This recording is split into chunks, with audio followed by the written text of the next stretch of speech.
चाहिए। एक शिक्षक का विद्यार्थी के साथ क्या व्यवहार हो, विद्यार्थी का शिक्षक के साथ क्या व्यवहार हो, सारा संसार मर्यादा से तो चल रहा है। अगर मर्यादा समाप्त हो जाए तो वो मर्यादा का खंडन जहां होता है वो वही तो लोग दुखी होते हैं, समाज में वैमनस्यता आती है। इसी मर्यादा की स्थापना करने के लिए राम जी अयोध्या का राजपाट छोड़ करके जंगल अपना उपदेश दिए। उन्होंने वो है मर्त्यावतार स्तोमर्थ शिक्षण। राम जी का चरित्र ही धर्म है, राम जी का चरित्र ही सिद्धांत है, राम जी का चरित्र ही अनुकरण करने लायक जीवन है। राम जी ने मर्यादा की स्थापना किया, किसके लिए क्या मर्यादा होनी चाहिए। इसलिए मैं निवेदन करता हूं कि सत्संग केवल पुण्य के लिए नहीं, व्यवहार के लिए नहीं, हमें जीवन जीने के लिए होना चाहिए। सत्संग सबसे बड़ा मार्गदर्शन है, व्यासपीठ सबसे बड़ी मार्गदर्शिका है। एक संत ने बड़ा सुंदर भाव दिया कि प्रत्येक रामायण का प्रसंग हो चाहे भागवत का प्रसंग हो, ये सब हमारे जीवन में घटित हो रहा है। रामायण पर्याप्त न सुनना, सत्संग ही पर्याप्त न सुनना, उस सांचे में ढलना होगा। चले राम के पद चिन्हों पर, अभी इतिहास बदलना होगा। चले राम के पद चिन्हों पर, अभी इतिहास बदलना होगा। जाने कितनी सीताओं का अब भी यहाँ हरण होता है। पहले तो एक सीता जी की कथा हम लोग ग्रंथ में सुनते हैं, अब तो रोज पेपर में आता है कितने महाराज क्या क्या नहीं हो रहा। जाने कितनी सीताओं का अब भी यहाँ हरण होता है, परहित रत कितने गिद्धों का यूं ही यहाँ मरण होता है। जाने कितने काल नेमी, जाने कितने काल नेमी, हर समाज में उस समाज को बदनाम करने के लिए, चाहे संत समाज हो तो कितने बनावटी घूम रहे हैं, चाहे किसी भी क्षेत्र व्यापारिक हो, चाहे पुलिस हो, चाहे कोई क्षेत्र हो। जाने कितने काल नेमी सुंदर बाना में छिपे हुए हैं, पर नारी को छलने वाले रावण जोगी बने हुए हैं।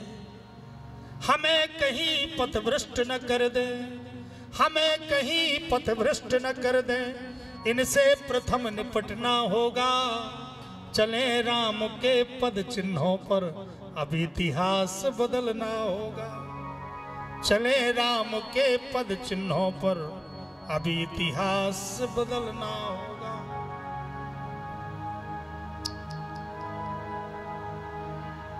कितने बाली भाइयों का हक प्रतिदिन ही छीना करते हैं, कितने रावण भाई को लातों से ही पीटा करते हैं। कितने बाली भाइयों का हक प्रतिदिन ही छीना करते हैं, कितने रावण भाई को लातों से ही पीटा करते हैं। पर विजयादशमी पर भारत में, विजयादशमी पर भारत में हम नाटक खेला करते हैं। विजयादशमी पर भारत में हम नाटक खेला करते हैं। सचमुच के रावण जिंदा है, कागज के रावण जलते हैं। सचमुच के रावण जिंदा है, कागज के रावण जलते हैं। ऋषियों का आदर्श ग्रहण कर, ऋषियों की परंपरा, शास्त्रों की परंपरा ही हमको जीवंत बनाए हुए, आज हमें संस्कार बनाए हुए। नहीं युग तो कहां धकेल दे महाराज, ये ऋषियों की परंपरा ही हमको व्यवस्थित किए हैं। इसलिए ऋषियों का आदर्श ग्रहण कर, अब हम सबको चलना होगा। चले राम के पद चिन्हों पर, अब इतिहास बदलना होगा। चले राम के पद चिन्हों पर, अब इतिहास बदलना होगा। यह परमात्मा के अवतार का केवल एक ही लक्ष्य होता, धर्म की स्थापना। धर्म का परिणाम है सुख और अधर्म का परिणाम है दुख। धर्म संस्थापनार्थाय अवतीर्णो जगदीश्वर। धर्म करने वाले का वो साथ देते हैं, अधर्म करने वाले का विनाश करते हैं। कहे महाराज सुख दुख तो देखा जाता है, सुखी तो कई संसार की कामनाओं में लोग प्राप्त करते हैं, कई लोग अधर्मी होकर के भी काफी व्यवस्थाओं पूर्ण होते हैं। ध्यान देना, सुख और दुख ये सब हमारे कर्म का प्रारब्ध है।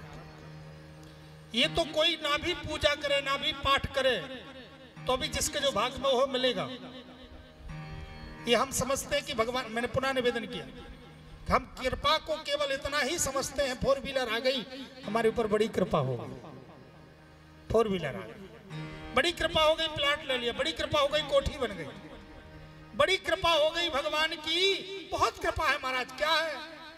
बोले कृपा ये है कि हमारा सबसे बड़ा मकान बन गया, जो सोच रहे थे बंगला बनवाने का, बनो, या एक फार्म हाउस ले लिया हमने, बहुत बड़ी कृपा हो।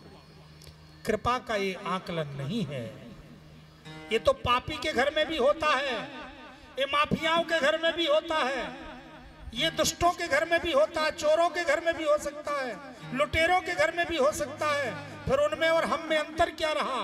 कृपा का ये मापदंड नहीं है। संसार की वस्तुएं तो प्रारब्ध के अनुसार, क्रिया के अनुसार, लोगों को कर्म के अनुसार प्राप्त हो सकते, कर्माधीन है। लेकिन कृपा किसको कहते हैं? कृपा उसको कहते हैं महाराज जी, बहुत बड़ी कृपा है कि भगवान ने हमको जल्दी संसार के दायित्वों को पूर्ण करवा करके हमारा मन भगवान में लगाने लगे।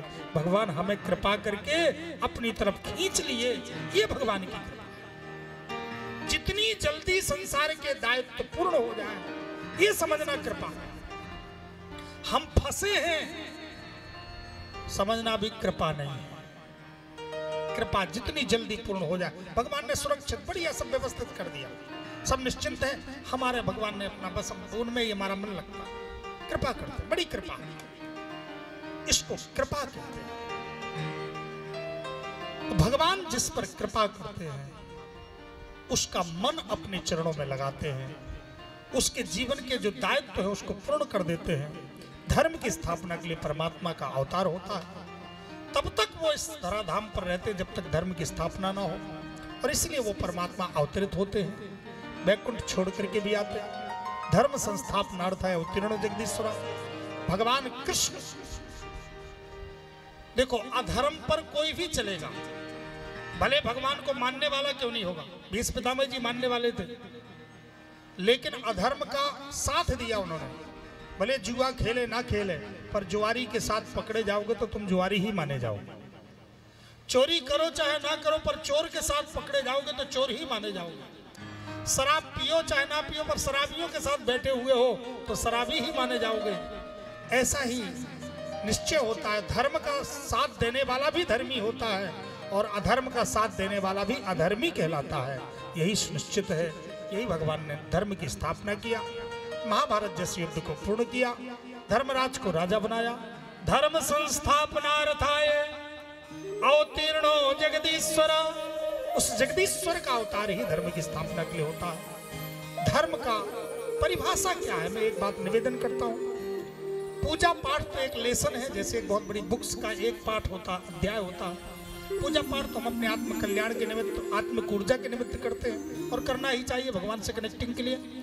लेकिन धर्म की परिभाषा क्या है जो हमारे शास्त्र देते हैं? अपने निज कर्म को ईमानदारी से, समर्पित भाव से करना ही व्यक्ति का धर्म होता है।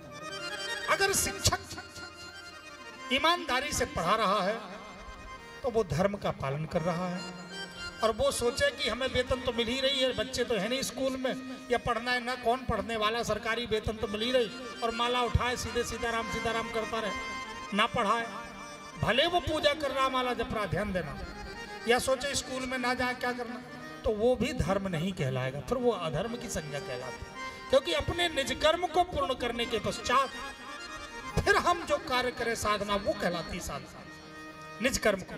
इसलिए शास्त्र कहता है कि परिणाम सबके लिए बराबर, अपने कर्म का पालन करो, वो भी धर्म है। राष्ट्र रक्षा में खड़ा हुआ सैनिक अगर राष्ट्र निष्ठा से समर्पित भी हो जाता है तब वो भी जो बड़े बड़े योगियों को गति प्राप्त होती है वो एक राष्ट्र सैनिक को शहीद होने पर भी प्राप्त होती है। ये सिद्धांत है धर्म का। इसलिए हमें धर्म का पालन करना चाहिए, अपने निज कर्म को ईमानदारी से करते हुए और भगवान पर बड़ी निष्ठा समर्पण के साथ कार्य करना चाहिए। यही धर्म का पालन परमात्मा ने करवाया है। आज भगवान का उत्सव मनाया जा रहा है, तो उत्सव हम लोग किए। आइए अब 2 मिनट का कुछ मंच की विधा है, उसको संपन्न करने के बाद फिर हम आगे दर्शन कराते हैं। बड़ा ही सुंदर दर्शन है। परीक्षित जी का जन्म होगा और जन्म के पश्चात सुखदेव जी का आगमन और सती चरित्र का आप सभी लोग दर्शन